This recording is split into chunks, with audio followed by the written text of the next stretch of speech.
Welcome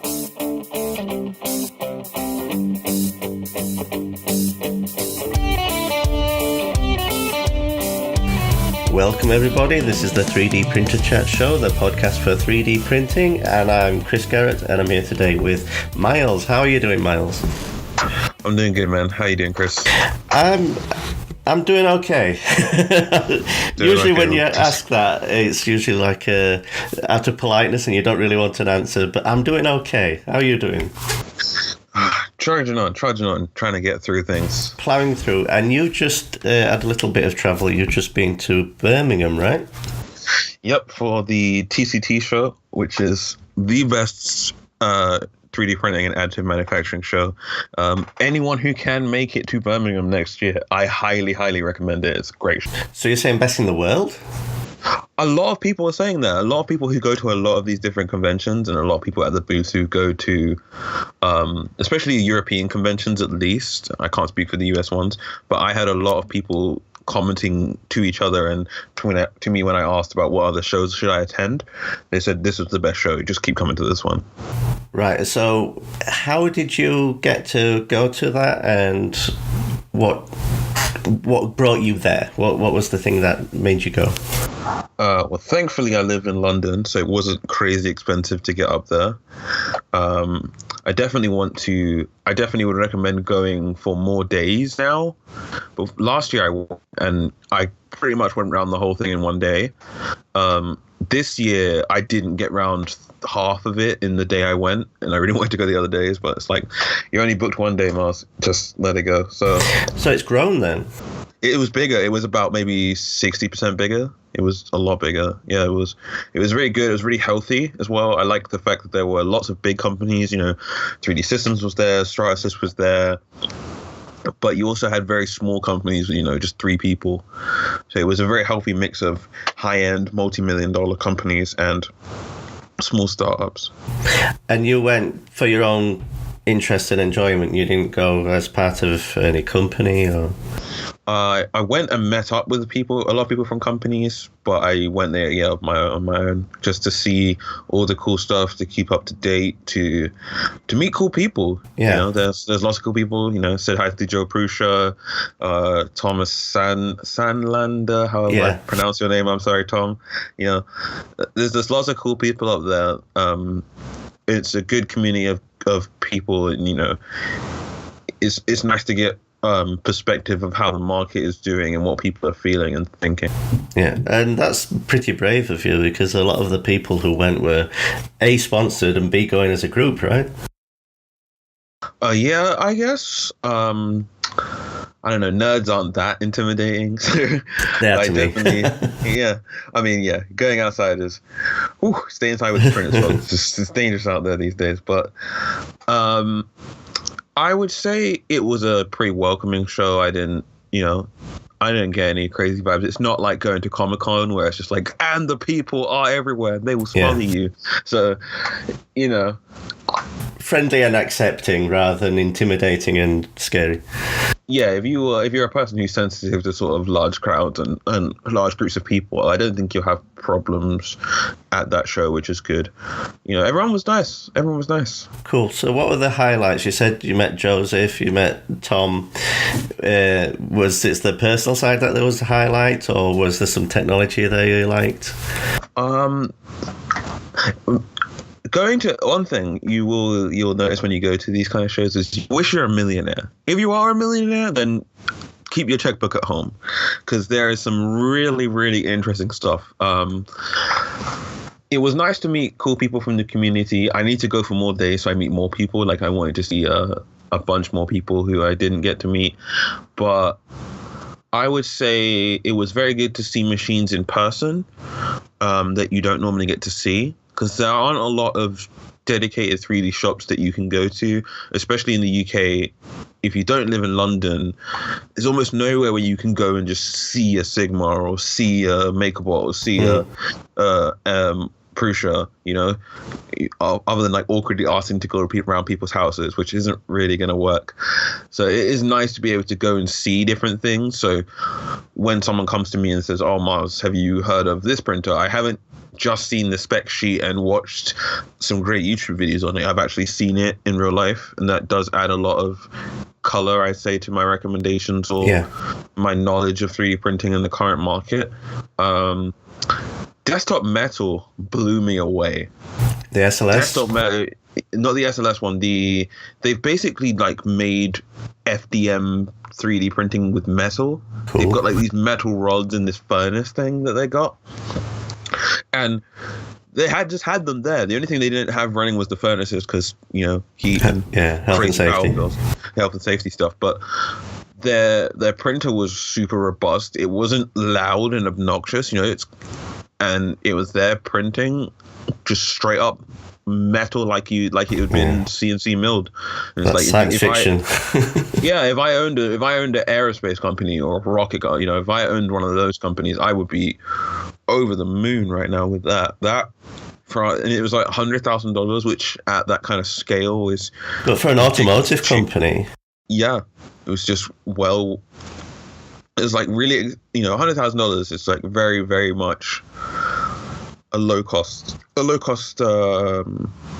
system for that, which was really nice. And the price is going to have to come down through scale and through innovation. Yeah, it's good. The MK, the Prusa, original Prusa i3 Mark III, was amazing, of course. I've received a lot of feedback recently from my apparent fanboyness of that printer, but I'm very much happy that it is mostly focusing on like software and intelligence changes rather than hardware. Yeah. The hardware was already very, very good. I don't think there was a lot of complaints about the hardware. Yeah, it's focusing on ease of use, taking some of the hassles away, some of the reasons that the prints just don't work. I still think it's the best printer you can buy for under $1,000. Yeah. And seeing it in person, getting to talk to Joe and saying, why did you do this? Why did you do that? And just seeing print quality up close. Yeah.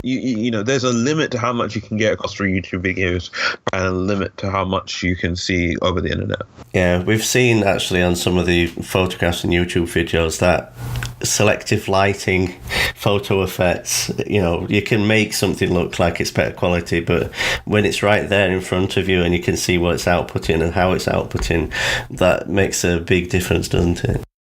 Yeah. One of the things I think is crazy good about that show is it's free. Right. I don't know how much they're charging the exhibitors, but it's pretty much just your cost to go to the convention. I'm like a big fan of going to other like Comic Con conventions because I'm a huge nerd, but those are actually like massive financial. Yeah, those are there's getting to be like £70-80 a ticket to go to Comic Con now, and it's like tickets sell out. And they sell out, right? But it's like, do I want to drop £70 to go to Comic Con? It's like, no. Do I? But TCT show is absolutely free to attend, and I'd recommend you sign up beforehand. But you can just walk in, sign up, get a badge, and walk in and just have a gander. So if you're a person who hasn't pulled the trigger on a 3D printer, and you might not pull the trigger for a year until it comes around again, it's definitely a place to go to check something out, especially if you're looking at high-end machines, because there's not that many like low-end machines, but you might not get to see an Ultimaker in person, and if you're going to drop like $3,000 on an Ultimaker 3, you want to see it. So it's a place where you can go and do that. Yeah, and obviously Ultimaker would be there because of the European presence. Prusa, it's not difficult as New York for them to get there. Who else did you say you saw? 3D Systems? MakerBot, did you say? 3D Systems, MakerBot, Robo, Lulzbot, ColorFab, E3D. E3D are European too. They're based in the UK. Yeah, they're in Oxford. Those are great guys. And they're doing their craziness, water cooling hot ends because they can. They keep trying to make their hot ends better, and I'm like, I don't get how it can be, but I'm sure they'll find a way. Yeah, I'm glad they're working on that though, because you've got, as you say, you've got Joseph working on the sort of hassle-free, ease of use side with his new main board and the removable plate. You've got E3D making the hot ends better. I mean, there's not much you can do with aluminium extrusion, but that is another area. Filtration and enclosures is another area, and multicolor 3D printing. Did you see more of that this time? Yeah, the multi-material upgrade was there, and it was also there last year, which got me really excited as well. It's something else to see it in person. And one of the things that I actually really did like, which I definitely need to do more, I need to go for more days next year, and I need to go to Maker Faire UK as well this next year as well. Just meeting people from the community, like people stopped me, and you know who you are if you manage to listen to this. People from the Facebook group ran up to me and like, "Hey, it's you!" I'm like, "Oh wow, real people, real life, whoa!" So it was nice to meet. It was nice to meet people that you talk to all the time in that Facebook group or in other online. No people that you'd banned previously, then. No, they didn't get me this time. There's always next time. There's always next time, you guys. But highlight was I spoke to Rajvi. I'm gonna butcher your name, mate. I'm sorry, but he's the founder of Filamentive, and I've been testing out some of their filament recently, and it's really good stuff. And it was nice to meet him, to talk to him, just in person, to see the wider selection of his filament, because a lot of these companies don't have retail stores for a good reason. It's hideously expensive. So I'd almost want more TCTs. I'd always wish that we had like another. If we had it like every 6 months, it'd actually be a lot better. But it's a crazy big and expensive show. There is a lot. You can see there's a lot of money being spent there. Yeah.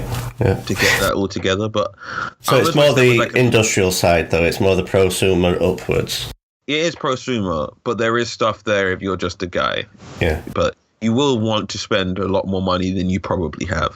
But what convention can you go to, or what big place can you go to where you don't want to say, I wish I was a millionaire so I could buy X, Did you walk away with any swag, any merchandise, any T-shirts? I hoovered up a bunch of filament samples. Nice.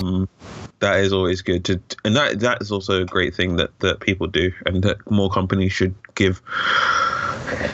Not free samples, I guess, just pay shipping on samples. I think that's a sign of a good company if they do that. Yeah. Because it's like, oh, just check this out. 250 grams. Here you go. Yeah.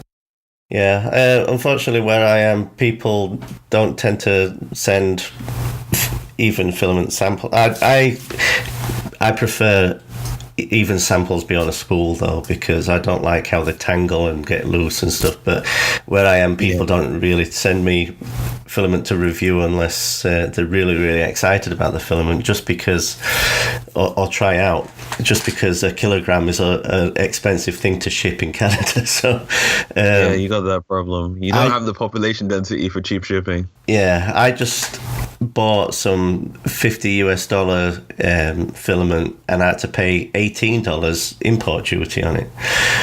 So that's even without the shipping. I had to pay $18 to get it. That's a land border as well. Yeah, I had to get less.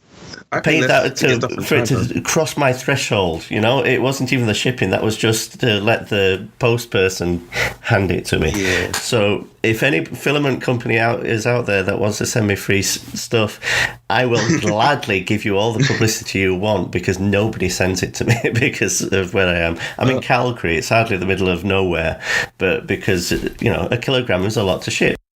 You get those vistas, though. If anyone wants to see some amazing photography and landscapes, you should check out Chris's Instagram. It's and kittens. And kittens, yeah, right now. But yeah, I mean, I think it shows. I think a show like TCT shows that 3D printing is very healthy. There's been a lot of talk in the last year, like, oh, the 3D printing bubble has popped. Oh, yeah. But that's Wall Street talk, right? People were just trying to get $1 billion. They were just trying to get their company valued at $1 billion and sell it. Unicorns. By hyping everything up. All right, companies that will not be named, but you will know which companies I don't like and for what reasons. But yeah, it shows that the industry is very, very healthy. There's lots of companies. They're all doing well. You don't feel like a sense of competition. You know, you got people going from different companies around to each other's booth. No one's like, there's enough money sloshing around this industry that no one feels they have to stab anyone else to get it.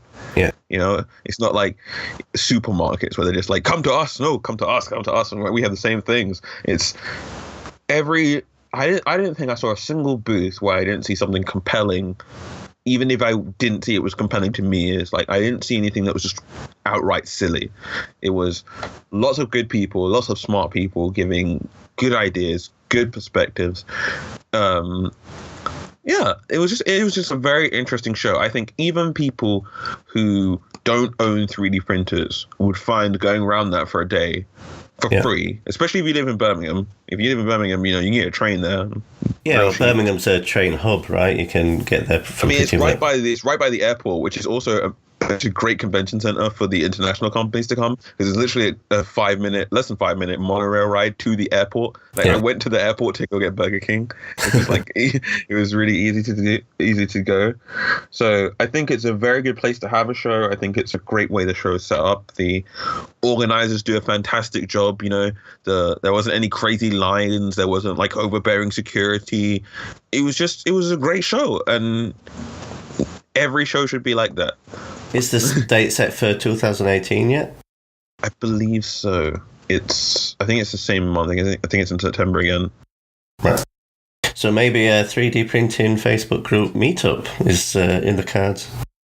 I did think about doing that. I'm gonna try and book like hotels and things early, because there are some crazy parties I hear that go on afterwards that I've always been home for. So I think I should stick around for a couple of days up there. So I'm gonna book hotels and trains early. But because a lot of people I did see from the UK, when, you know, leading up to it, I was talking about people talking about going. I would say people who are just interested in 3D printing, even if you know you ain't going to go there and drop 2,000 on a Lowe's bot, because I know I can't do that. But I think if you're interested in 3D printing, if you're in the group, you obviously have an interest in 3D printing. If you listen to our podcast and read our site, you obviously have an interest in 3D printing. And I think you'll get a lot out of it. So even if you're completely broke, just like book a megabus and just hoof it and go there, you'll get value out of it. I think that just going there, experiencing it, and getting immersed in the market like that, you just can't on the internet. I think that it's very valuable. Yeah, and there's no substitute for face-to-face, is there? No. Plus, you'll probably meet me next year, and if that's something, if you're mad about the banning, you can come sort me out, and if you just want to say hi and thank me for stuff, then you can do that too. That sounds like a good plan. Cool.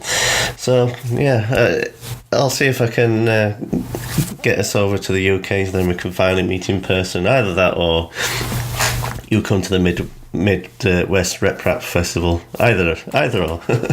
That would be good. I think that for all the videos I saw of that seemed like an amazing vibe. So I would definitely want to head out there. I don't mind sleeping in a car if we can do it. I would get out there.